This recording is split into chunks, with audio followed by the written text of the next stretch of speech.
और आपका स्वागत है। जीवन मृत्यु, सुख दुख, नफ़ा नुकसान, खुशी और गम ये सभी जीवन के महत्वपूर्ण अंग हैं। कभी जीवन में खुशियों की धूप होती है और कभी गम के बादल छा जाते हैं। हर आदमी के जीवन में उतार चढ़ाव तो आते जाते ही रहते हैं। ये सब समय चक्र के कारण होते हैं। समय से बलवान और कुछ भी नहीं है। समय के आगे सबको झुकना पड़ जाता है। आपने भी अपनी ज़िंदगी में कई सारे आदमियों को अर्श से फर्श पर राजा से रंक बनते देखा होगा। समय वो हथियार है जिसका घाव तेज होता है, कोई उसे भर नहीं सकता। पर हम कैसे कि हमारे चक्र का दौर कैसा होने वाला है। समय हमारे लिए खुशियों का द्वार खोलेगा या संकट के, ऐसे कई सारे प्रश्न आपके भी मन में उठते होंगे। इसलिए आज के वीडियो में हम आपको बताएंगे कुछ ऐसे संकेतों के बारे में जिससे मैं आपके अपने शुभ समय के बारे में, संकेतों के बारे में पता चल सके। जब नारद मुनि बैकुंठ धाम पहुँचे तब उन्होंने श्री हरि विष्णु जी से इन संकेतों के बारे में पूछा तो श्री हरि विष्णु जी ने बताया, स्वयं मनुष्य के पास कुछ ऐसे संकेत मैं भेजता हूँ जिससे वे अपने आने वाले समय के बारे में जान सकते हैं। वो संकेत प्रकृति द्वारा, पशु द्वारा, संकेतों द्वारा या अपने भक्तों द्वारा भी उनके पास पहुँचाते हैं। सिर्फ मनुष्य को जानने की आवश्यकता पड़ती है। तो आइए आपको बताते हैं उन संकेतों के बारे में जो भगवान विष्णु ने नारद जी को बताए हैं, वो आप ध्यान देकर सुने।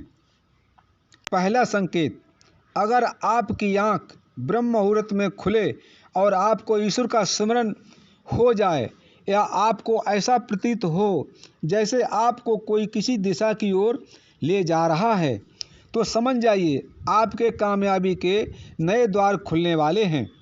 आपको अपने जीवन की योग्य राह मिलने वाली है जिस पर ईश्वर स्वयं आपका समर्थन करेंगे।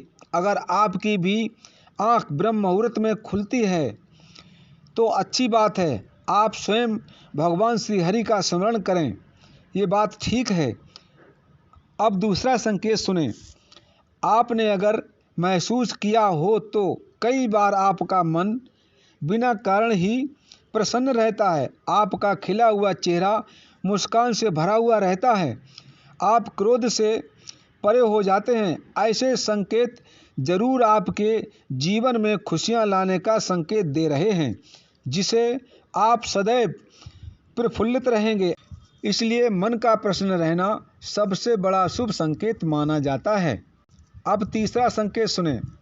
तीसरा संकेत, अगर आपके घर में बार बार गौ माता कुछ खाने को आ जाए या बंदर कुछ खाने की चीज़ें बार बार उठा ले जाए या बिल्ली आपके घर में बच्चों को जन्म दे या पंछी आपके आंगन में अपना डेरा बनाएं और चूं चूं की आवाज़ करते रहें, ऐसे शुभ संकेत दर्शाते रहें।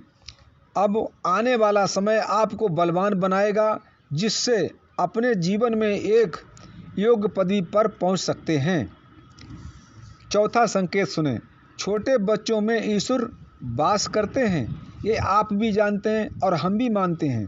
अगर कोई छोटी कन्या या शिशु आपको बार बार देखकर मुस्कराए या आपके घर में उसका आगमन हो जाए या आपके घर में खुशी से खेले, ये बहुत ही शुभ संकेत माना जाता है। आपका जीवन भी एक नई मुस्कान खुशियों से भरने वाला है और नए रिश्ते आपके जीवन में जुड़ने वाले हैं। ऐसे संकेत आपको ईश्वर की ही कृपा से प्राप्त होते हैं। अब पांचवा संकेत सुने। बहुत समय से चल रहे खर्चे, आने वाले संकट टलने लग जाएं और धन के नए स्रोत खुलने लग जाएं, तो इस संकेतों में समझ जाइए कि आपका बुरा वक्त अब जाने वाला है और धन आपके घर में ज़रूर मिलेगा, टिकेगा और आएगा और माँ लक्ष्मी का आपके घर में आगमन होगा। अब छठा संकेत सुने।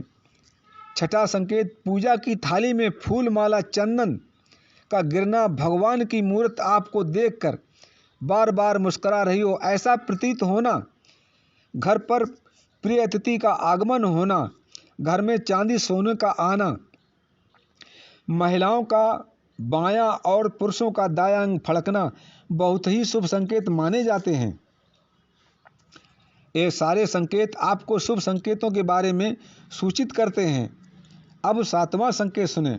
जब सुबह सुबह आप अपने घर से किसी शुभ कार्य के लिए निकलें और आपको गौ माता का दर्शन हो जाए या आपको किसी संत साधु महात्मा पुजारी का आशीर्वाद प्राप्त हो जाए तो ये बहुत ही शुभ संकेत माना जाता है। इसका अर्थ है कि आप जिस कार्य के लिए निकले हैं वो कार्य आपका सफल होगा। उस कार्य में आपको सफल होने से कोई भी नहीं रोक पाएगा। अब 8वां संकेत सुने। 8वां संकेत, संध्या काल के समय जल से भरा पात्र, दूध से भरा पात्र किसी के द्वारा आपको प्राप्त हो जाए या कोई मीठी वस्तु आपको प्राप्त हो जाए, ये आपके जीवन में शुभ संकेत के आगमन को सूचित करते हैं। नमस्कार, खुश रहें। अपना चैनल परशुराम भजन कीर्तन के नाम से है। वीडियो देखें, लाइक और सब्सक्राइब करें। अगर अपना वीडियो अच्छा लगे तो घंटी बजाना ना भूलें, क्योंकि घंटी आप बजाएंगे तो घंटी की आवाज़ हमारे कानों में आएगी और हमारा वीडियो आपके मोबाइल में जाएगा। धन्यवाद, धन्यवाद, धन्यवाद।